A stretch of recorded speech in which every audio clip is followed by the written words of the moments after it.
Hello guys, আসসালামু আলাইকুম। আপনারা সবাই কেমন আছেন? আশা করি সবাই ভালো আছেন। আজকেও একটা নতুন লং ভিডিও নিয়ে আসলাম। আজকে লং ভিডিও হচ্ছে প্রবাসীদের উদ্দেশ্যে।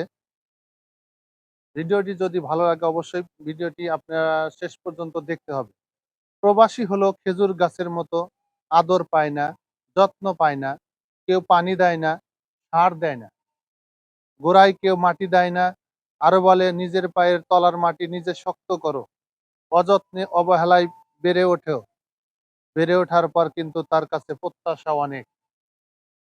তার ফল খুব মিষ্টি, তার রসের জন্য হাহাকার, তার রসের গুড় চিনির চেয়েও বেশি মিষ্টি। তাকে বছরের পর বছর কত বিক্ষত করা হয়, যতদিন বেঁচে থাকে তাকে কাটা হয়। তার রস এক ফোঁটা করে নিগড়ে নেয়া হয়। রস নেয়া শেষ হয়ে গেলে আর তার কোনো কদর থাকে না। পথে ধারে একাকী অযত্ন অবহেলায় পড়ে থাকে। তারপরও খেজুর গাছ কোনো অভিযোগ করে না, কিছু প্রত্যাশা করে না, ভালোবাসা চায় না।